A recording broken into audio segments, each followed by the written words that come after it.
Eh, jadi jawaban dari Pak Riko dan Pak Yoyon adalah mahasiswa yang sekarang mengontrak mata kuliah baik yang angkatan baru maupun yang angkatan lama, kurikulum yang berjalan hanya kurikulum yang baru.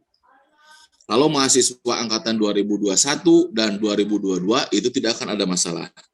Karena kurikulum baru ini mulai diterapkan angkatan 2021. Yang mulai masalah adalah 2020, 19 ke atas sampai 16. Karena ada mata kuliah yang tidak ada. Jadi kondisinya adalah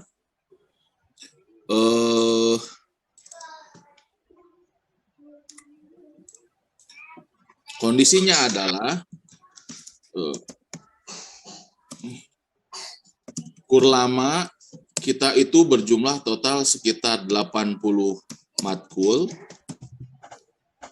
yang mulai dipakai untuk angkatan 2021. Kur baru itu totalnya ada dibalik. Kur baru itu ada 80 matkul. Kur lama itu ada sekitar 88 matkul.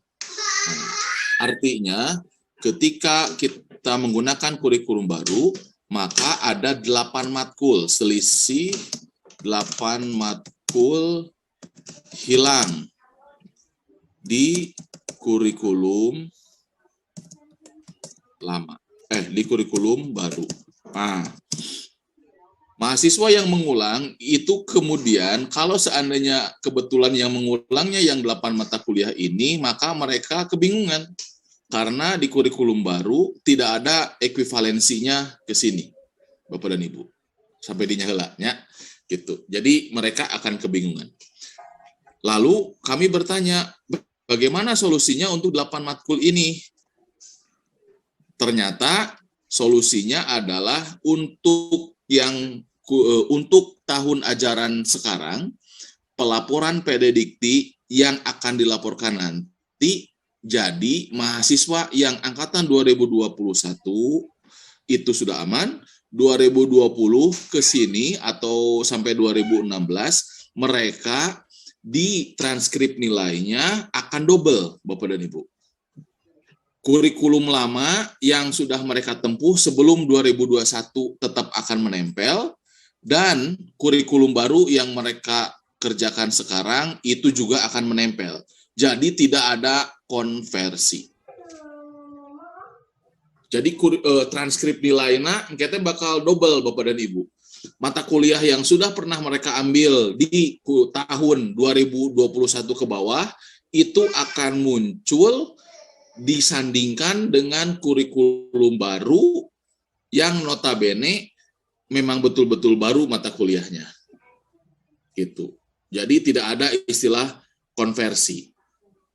Kalau seandainya ada 8 mata kuliah yang hilang, lalu mahasiswa Bapak dan Ibu perwaliannya ingin mengontrak mata kuliah tersebut, bagaimana solusinya? Solusinya adalah mahasiswa Bapak dan Ibu memilih salah satu mata kuliah atau sekian banyak mata kuliah yang ada di kurikulum baru yang sedang berjalan, yang ekuivalensinya tidak ada di kurikulum lama. Kenapa bisa begitu? Karena nanti mahasiswa tersebut akan dilaporkan mata kuliah yang diambilnya di semester berjalan sekarang. Yang penting total SKS-nya nanti tidak kurang dari 120 SKS. Nah, ya semester 1, punten Bapak dan Ibu, semester 1 contoh digital literasi, ya konversinya adalah computer application. Jadi kalau muncul mata kuliah ini digital literasi, iya mata kuliah baru ya. Kontrak we baru dak senanya anak entong Bapak dan Ibu. Kalau seandainya sudah lulus di computer application-nya. Atau sebaliknya, pausnya kehanap di semester yang ada tadi ada apa namanya? Nah, iya. Semester 3. Pengling Sosbud, pengentar lingkungan sosial budaya dan teknologi, sejarah dan kebudayaan masyarakat Indonesia, ini tidak ada ekuivalensinya ke semester yang kurikulum baru. Tapi anak teh misalnya di waktu semester 3, ieu teh teu lulus mata kuliahna, misalnya begitu.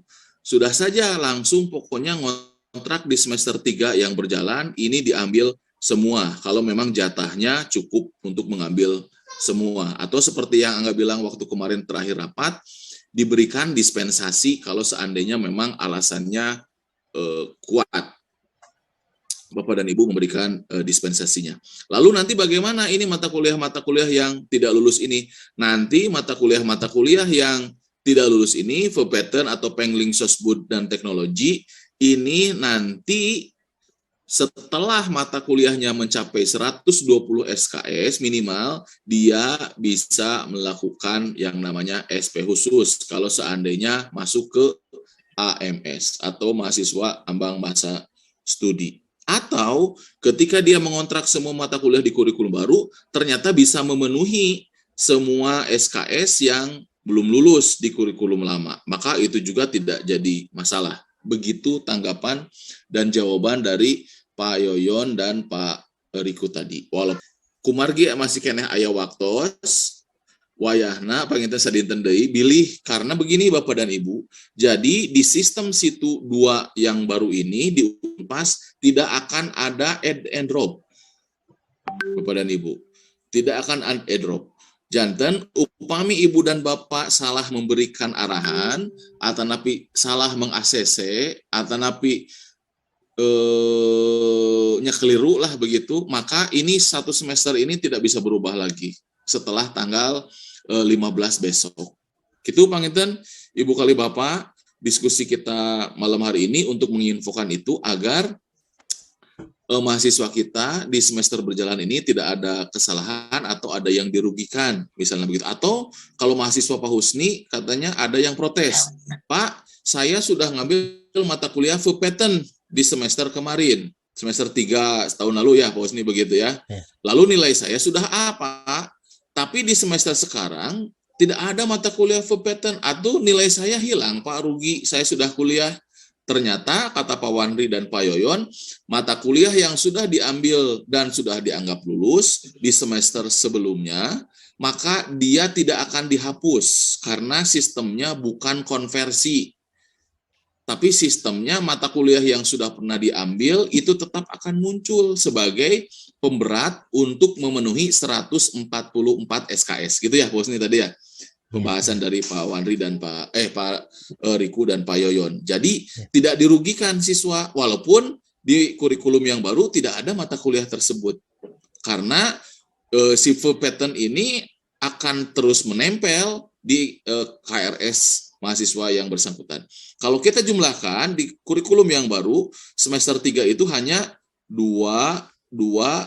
1, 2, 3, 4, 5, 6. 6 kali 2, 12. Tambih tilu, 15. Mung aya 15 SKS, Bapak dan Ibu. Terus kumaha atuh kan jatahna 24 SKS. Ya sudah, mereka, Pak Usti kehandapkeun, mereka berhak mengambil mata kuliah yang ada di atasnya. Cekap Pak Husni, cekap. Di semester 5. Iya, 5 ini. Nah, mereka berhak mengambil mata kuliah yang di atasnya. Maka beberapa mata kuliah sekarang ada yang 70, ada yang 80 orang. Lalu Pak ya. Contoh mata kuliah Discourse Grammar. Di Discourse Grammar mata kuliahnya penuh sampai 80 orang. Atau di mata kuliah Pak HW penuh. Karena misalnya mahasiswa semester 3 hampir semuanya masuk ke situ, semester 5 juga ngambil di situ, maka akhirnya kelasnya menjadi penuh akibat dari perubahan kurikulum tadi. Gitu panginten Bapak kali Ibu. Cekap bilih anu Gilang itu kasusnya banyak yang belum lulus ya Pak Husni. Mau ngulang. Tapi kalau di total ternyata kan Gilang udah make kurikulum baru nih semester kemarin, tahun kemarin ikut 2021. Dia banyak ngambil, tapi mata kuliahnya ini tadi banyak yang tidak ada konversinya. Nah, menurut Pak Yoyon tadi, ya sudah hitung saja yang sudah lulusnya. Jadi sebenarnya kalau dihitung tadi ternyata udah 140 ya Pak Husni yang lulusnya. Iya, udah. Jadi lebih, tidak usah ya. tidak usah ngulang lagi yang tidak lulus di kurikulum lama gitu maksudnya teh.